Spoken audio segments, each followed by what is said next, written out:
They say only 5 ever stood closest to the throne, 5 who knew God's voice not as thunder, but as whisper.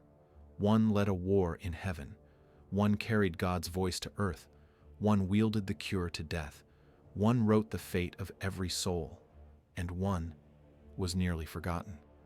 But what if I told you the most powerful angel wasn't even named in the Bible?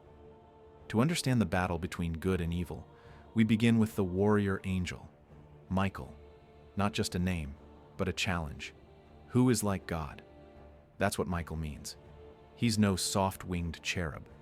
Michael is heaven's general, sword drawn, armor-clad, standing atop the crushed body of the devil himself. Revelation speaks of a war in heaven, Michael and his angels.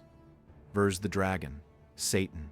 Not metaphor, not poetry, a cosmic revolt. And when Satan rose, Michael didn't hesitate. He didn't negotiate. He threw him down. But that was just the beginning. Michael wasn't just a warrior. According to ancient tradition, he's the one who comes at the moment of death. Your soul stands trembling after its final breath, and it's Michael who weighs your fate. He escorts the righteous and warns the wicked. That's why he's been venerated across Judaism, Christianity, and Islam. But no one honors him like Catholicism, where he's called Saint Michael the Archangel, protector of the church and destroyer of demons. September 29th is his feast day, a day not just for Michael, but for 3.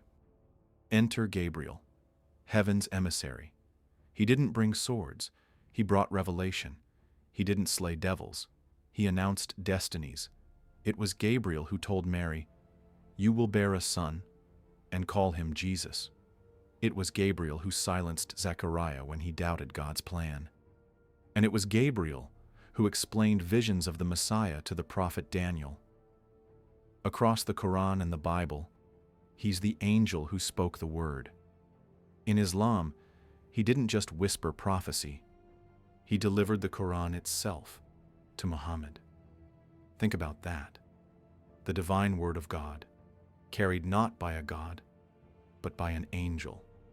Now meet the gentlest of the archangels, Raphael, the angel of healing. His name means God heals. He doesn't lead armies. He doesn't announce war. But when disease crushes the spirit, when possession shatters the mind, when blindness steals sight, Raphael is the remedy. In the book of Tobit, Raphael disguises himself as a man and travels with a faithful youth named Tobias. On their journey, they're attacked by a massive fish, but Raphael isn't fazed. He commands Tobias to defeat it, then save its organs. Why? Because its heart and liver will banish a demon, and its gall?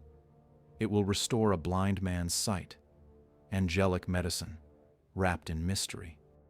Now comes the most mysterious of all. Not Michael, not Gabriel, not Raphael, but Metatron. Wait, who? You won't find his name in the Bible. You'll find it in Jewish mysticism, Kabbalah, and the Book of Enoch. But his power? Unmatched. They say he was once Enoch, the man who walked so closely with God that God took him, alive, and transformed him into something more. Metatron, the scribe of heaven, the voice of the divine, the only being allowed to stand beside the Creator's throne. He writes every human action, every whisper of sin, every act of love into celestial record. He doesn't just observe history, he records your eternity. And some traditions claim even Michael answers to him. Now for the twist. You've heard of Michael, Gabriel, and Raphael, maybe even Metatron.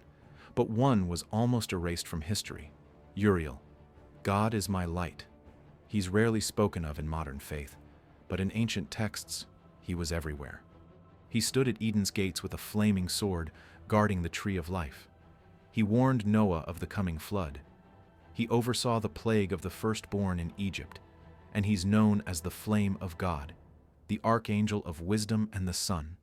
Why is he forgotten? In 745 AD, the Catholic Church banned veneration of all angels except Michael, Gabriel, and Raphael. Uriel was silenced, but not erased. The Anglican Church later restored him, and to mystics and seekers today, he remains a guide. So, who is the most powerful? Michael, the sword of God. Gabriel, the voice of God. Raphael, the healing hand of God. Metatron, the scribe of heaven.